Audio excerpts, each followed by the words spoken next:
Bonjour à toutes et bonjour à tous les amis, bienvenue pour une nouvelle vidéo jeu de rôle. Par bien des aspects, Final Fantasy X est un jeu qui m'a marqué. J'ai adoré sa narration, ses personnages, ses cinématiques, sa musique ou sa réalisation. Et comme souvent, les œuvres qui nous ont marqués vont s'immiscer dans nos parties de jeu de rôle. Ça peut être un personnage qu'on veut transcrire, une classe qu'on veut transposer, un univers qui va transparaître, ou alors simplement des thèmes d'un jeu qu'on a aimé et qu'on voudrait ramener dans nos histoires. Comment s'inspirer de ce jeu emblématique qu'est Final Fantasy X pour enrichir nos parties de jeu de rôle? Je vous dégage ici 6 thèmes qui ne sont pas exclusifs à FF10, mais qui participent à créer toute son identité. Sous-genre du médiéval fantastique, la Natural Fantasy propose un environnement sauvage, magnifique et dangereux. Ici, pas de route bien définie par le passage constant des caravanes, de cités toutes les 6 heures de marche ou d'appareils technologiques avancés. Les grandes villes sont rares, et les villages fraternels vivent de pêche ou de chasse. À l'extérieur des palissades, la puissance d'une nature presque personnifiée offre des paysages époustouflants, des ruines d'anciennes civilisations autrefois très avancées, des forêts colorées et des monstres très dangereux. Les voyages sont périlleux, mais permettent de se rendre compte que la magie est partout. Le manque d'exploration du monde et les traces de vieilles civilisations donnent un côté mystérieux à cet univers et permettent de jouer autour des secrets du monde. C'est un environnement très différent de ce que l'on connaît aujourd'hui, puisque beaucoup des sorties actuelles de jeux de rôle tendent plutôt vers la High Fantasy ou la Dark Fantasy. Final Fantasy X suit le pèlerinage de Yuna dans sa quête pour vaincre le monstre Sin. Pour réussir ce voyage initiatique, elle doit traverser le monde et se rendre dans chaque temple pour y gagner le respect des chimères, des invocations religieuses. Vous pouvez intégrer ce concept de pèlerinage dans votre campagne où les personnages joueurs entreprennent un voyage épique sur le long terme pour accomplir une quête sacrée, délivrer une terre ou défendre le monde contre une menace plus grande qu'eux. Souvent, nos parties de jeu de rôle envoient nos PJ à droite et à gauche accomplir des quêtes décousues. Le voyage initiatique remet la motivation du groupe et le voyage au centre à travers un objectif commun.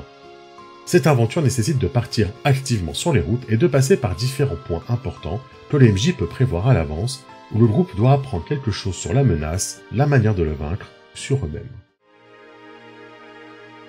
L'un des thèmes majeurs de Final Fantasy X est l'opposition entre la religion et la technologie.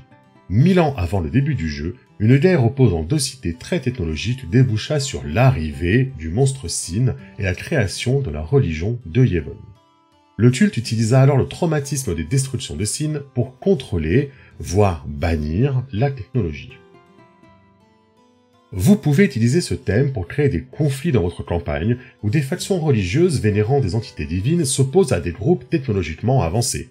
Chacun pense pouvoir régler le problème du monde à sa manière en cherchant à exploiter la magie, les ressources naturelles ou les forces mystiques de ce monde. Ce conflit peut également se ressentir dans votre groupe entre des personnages partisans d'un camp ou de l'autre, comme c'est le cas de Wakka et Riku. Dans FF10, le culte de Yevon se révèle être en réalité une dictature fondée sur des secrets. Dans vos aventures, vous pouvez évidemment faire une opposition moins manichéenne et demander peut-être de créer une alliance entre les deux parties pour tirer le meilleur des deux. Dans FF10, les Al-Bhed forment une faction technologiquement avancée, utilisant une langue secrète que seuls eux peuvent comprendre. Vous pouvez introduire un élément similaire dans votre campagne à travers des factions ou des clans qui possèdent des langues secrètes. Votre groupe peut apprendre cette langue au fur et à mesure de leur avancée dans l'histoire, remplissant par exemple une compétence commune, langue Al-Bhed, qui va de -1 à +5 selon votre système de jeu. Ce bonus peut s'ajouter à un jet pour essayer de deviner les échanges entre les PNJ. Que le MJ fasse ensuite avancer cette compétence suite à une découverte ou un apprentissage permet de varier les récompenses que l'on donne au PJ, s'éloignant des habituelles épées et armures que l'on donne à la fin d'une aventure.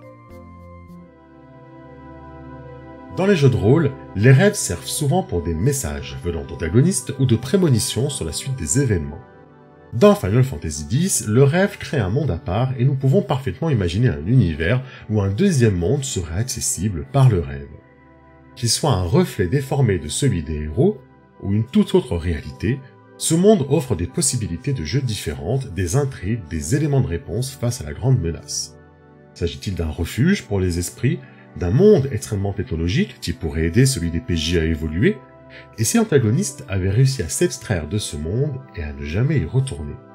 si la solution pour le bannir se trouvait à l'intérieur, et si subitement, le rêve s'arrêtait.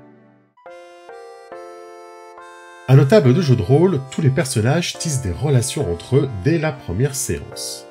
Mais si l'alchimie fonctionne si bien dans Final Fantasy X et dans énormément de JRPG en général, c'est parce que les personnes se connaissent déjà avant l'aventure ou que les destins les allient sans qu'ils ne le sachent.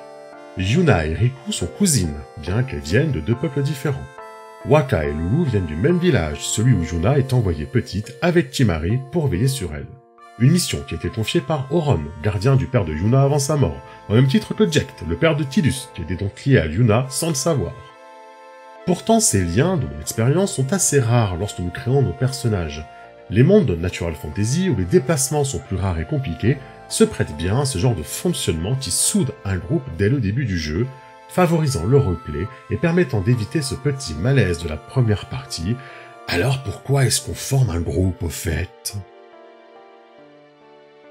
Ainsi, s'inspirer de Final Fantasy X dans nos parties de jeu de rôle permet d'entrer sur un terrain d'aventure axé sur la découverte, l'exploration, le danger et le mystère. Le voyage initiatique, à l'image du pèlerinage de Yuna et de ses gardiens, place l'aventure mais surtout les personnages joueurs au cœur du scénario. Ces mécanismes de narration renforcent la motivation du groupe et permettent de créer des liens profonds entre les personnages. Cette implication émotionnelle va renforcer le replay autour de la table et créer des dilemmes encore plus intenses. Je vous remercie d'avoir regardé cette vidéo comme d'habitude. Mettez un petit pouce et abonnez-vous si vous voulez nous soutenir. On se dit à très bientôt.